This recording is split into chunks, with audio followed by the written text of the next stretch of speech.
Hello everybody, my name is Kwani and I film about marriage, spirituality and my journey in writing my first book. If you are new here, you are very welcome, and if you are old, hi, welcome back to my channel. It's been so long. God, it's so great to be back. I'm with my husband. Hi guys. Clearly he's going to the North Pole, and yes, clearly he's going to the North Pole. Anyway, oh my God, the sun. It's so great to be back. I'm so happy to finally be back. I am so sorry for being silent, going AWOL on you guys. It has been a very challenging season for me, but I'm so glad that I am finally back. Yes, the uniform, I'm from work, night shift, so I thought maybe I say one or two things.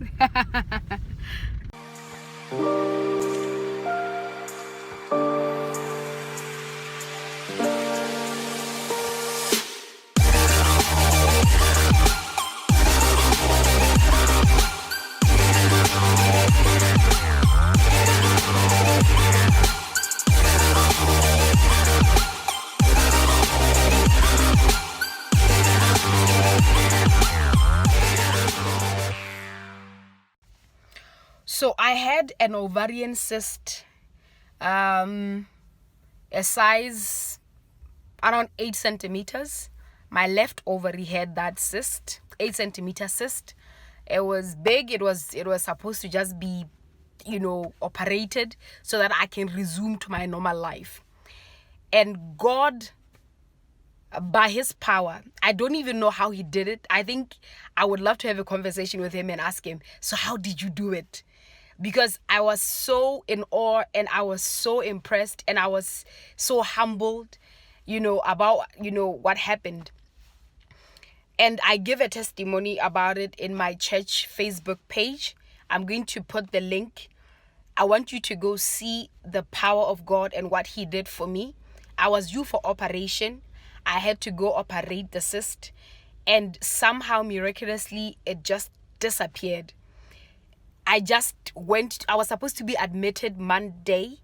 I was supposed to be admitted Wednesday because they scheduled for the operation on a Thursday. So when I got there, they did the scan and they said, we can't see a thing. Your documents show that you have an ovarian cyst, but when we scan you, we can't see anything. So for me, I think it'll take me time to wrap my little mind, into this miracle. And I want you to go, check it out and see what God did for us, me and my husband. It was a very emotional moment for me. I couldn't stand for long. Most of you know when I come to church, I sit. And immediately after service, I rush to the car. Oh my God. Oh my God. Oh my God.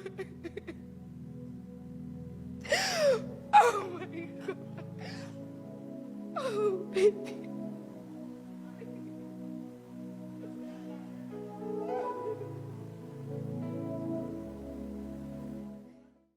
I've been through hell and back. It was emotional because I was in pain and I was hurting for so long.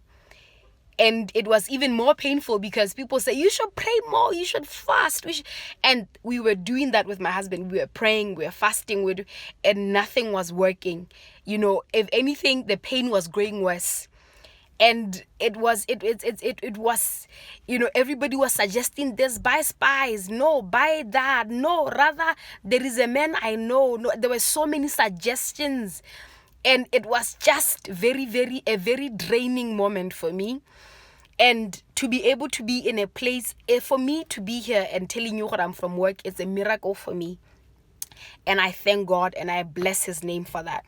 Go check my testimony and see what God, did for me and my family. So I even went to my home village after a while.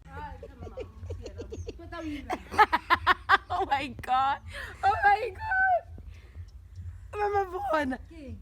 Mama born. It'll go like To the highest mountain. Come. When. Potaka, Faramo.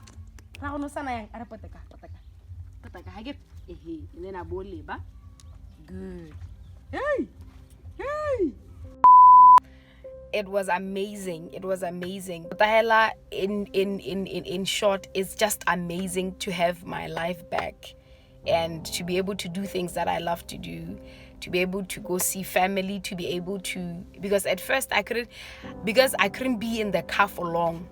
So obviously then that means I can't go check people, I can't go see my family and stuff like that. So for me, two things stood out for me during this whole journey of not being well that I believe, really, it's my own personal take-home message, okay? Like a lesson from this story. That I feel that I had to come to a place where I determined for myself why I love God. I feel like I was in a place where I had to really define my love for God. I really needed to search deep within myself. Why do I love God? Is my love for God based on circumstance? That if you give me this, I would love you. If you do this for me, I would love you. If this and this and this and this in my life, if you do that, I'm gonna love you and I'm gonna stick around. Is my love for God based on circumstance, or my love for God, is it based on the integrity of His word? Is it based on who He is?